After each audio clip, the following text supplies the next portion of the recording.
नमस्कार मित्रों।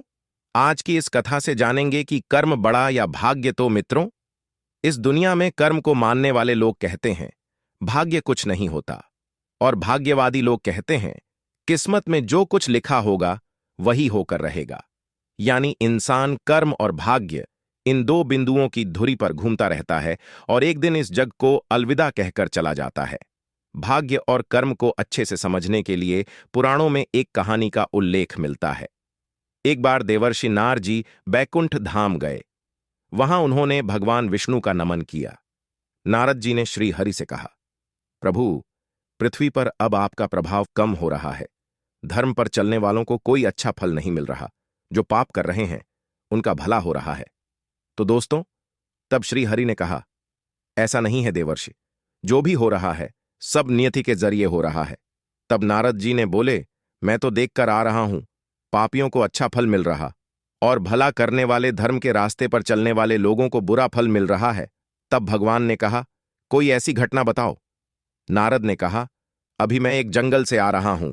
वहां एक गाय दलदल में फंसी हुई थी, कोई उसे बचाने वाला नहीं था। तभी एक चोर उधर से गुजरा। गाय को फंसा हुआ देखकर भी नहीं रुका। वह उस पर पैर रखकर दलदल लांघ कर निकल गया।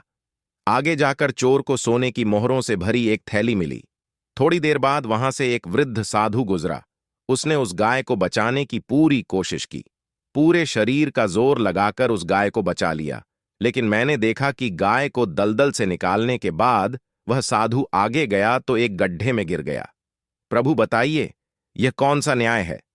तब नारद जी की बात सुन लेने के बाद प्रभु बोले, यह सही ही हुआ।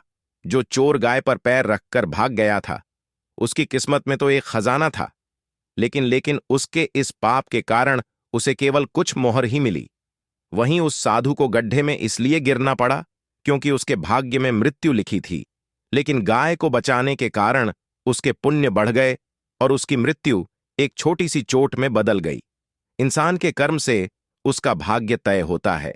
इंसान को कर्म करते रहना चाहिए, क्योंकि कर्म से भाग्य बदला जा सकता है।